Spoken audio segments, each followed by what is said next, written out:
दोस्तों, लाखों करोड़ों सालों से हमारी धरती इस ब्रह्मांड में अपनी अस्तित्व बनाई हुई है। इस दौरान समय समय पर धरती पर कई जीवों ने राज किया, लेकिन सभी में इंसानी सभ्यता ही एक ऐसी सभ्यता रही जो वक्त के साथ खुद को पूरी तरह से विकसित करने में सफल रही। हम सभी यह जानते हैं कि इंसान का स्वरूप आज जो हम देखते हैं वो शुरुआती दौर में ऐसा नहीं था। मानव विकास की कहानी आज से लगभग 20 लाख साल पहले शुरू हुई थी, जब होमो सेपियंस और चिंपांजी का वंश एक दूसरे से अलग हो गया। हालांकि चिंपांजी को इंसान के पहले पूर्वज के रूप में देखा जाता है, लेकिन हमें विकसित होने में कई लाख साल का समय लगा है और इसी बीच मानव प्रजाति के कई पूर्वज रहे जिनके बारे में शायद आपको जानकारी ना हो। तो बेसिकली आज का हमारा ये वीडियो मानव का जन्म और हमारे पूर्वज की कहानी बयां करती है। मानव विकास की शुरुआत आज से लगभग 20 लाख साल पहले, जब अफ्रीका में फल खाने वाले असामान्य बंदरों का विकास हुआ।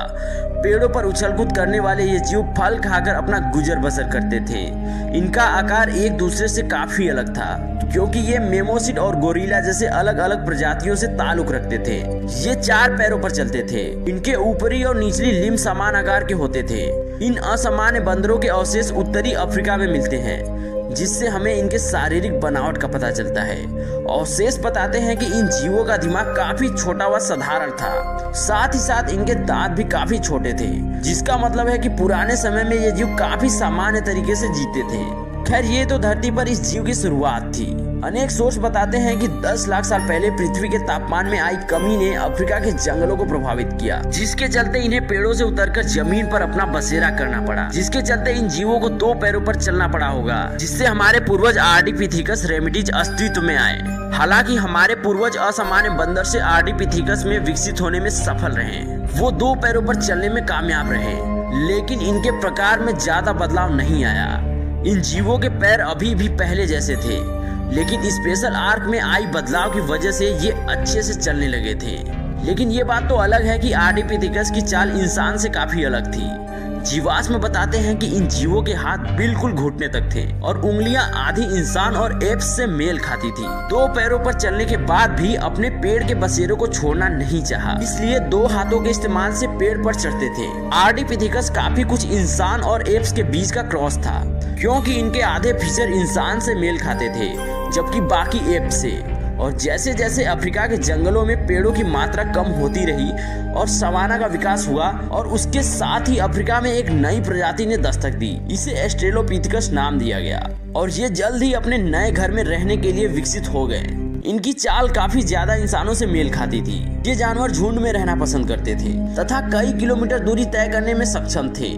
और जहाँ तक भोजन की बात है तो ये जीव सब कुछ खाना और पचाना जान गए थे। एस्ट्रेलोपिथेकस बड़े आसानी से मिलजुल कर रहना सीख गए थे, ताकि मुसीबत में अपनी मदद कर सके। अवशेष बताते हैं कि इन जीवों के दिमाग का ढांचा एप जैसा ही था।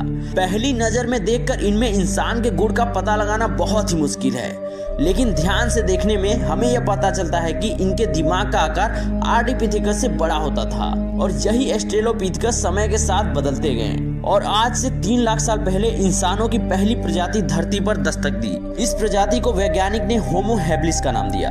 होमो हैबिलिस का दिमाग पहले से और अच्छी तरह से काम करने लगा था और इनके दिमाग का वजन 700 ग्राम होता था। हमारे जीवन से ताल्लुक रखने वाले होमो हैबिलिस पहले जीव थे जो हाथों का इस्तेमाल करना सीख चुके थे। ये धरती पर पहली प्रजाति थी जिन्होंने हाथ के इस्तेमाल से पत्थर बनाना, और इस जीव ने पत्थरों से बने हथियार का इस्तेमाल औजार बनाने के लिए किया, ताकि बाकी जानवरों से खुद का बचाव कर सके। आप समझ सकते हैं कि होमो हैबिलिस इंसान की तरह ही दिमाग का इस्तेमाल करना जान गए थे। हालांकि अभी तक इनके सोच का दायरा सीमित था, लेकिन एक बात तो माननी पड़ेगी कि हमारे पूर्वज पहले से काफी विकसित थे। पेड़ का जीवन भले ही आसान था, लेकिन घूमना फिरना ही इंसान के लिए आकर्षण का केंद्र बना। शायद इसी भावना से होमो हैबिलिस केवल अफ्रीका के जंगल तक सीमित नहीं रहे और आगे बढ़ते गए। हालांकि इस दुनिया में खुद को जीवित रखना मुश्किल था, लेकिन तेज दिमाग हर मुश्किल का समाधान करने के लिए काफी था। हालांकि होमो हैबिलिस के अवशेष की बनावट कुछ एस्ट्रेलोपिथेकस से मेल खाती थी, लेकिन दिमागी हिस्सा इंसान की तरफ विकसित हो रहा था।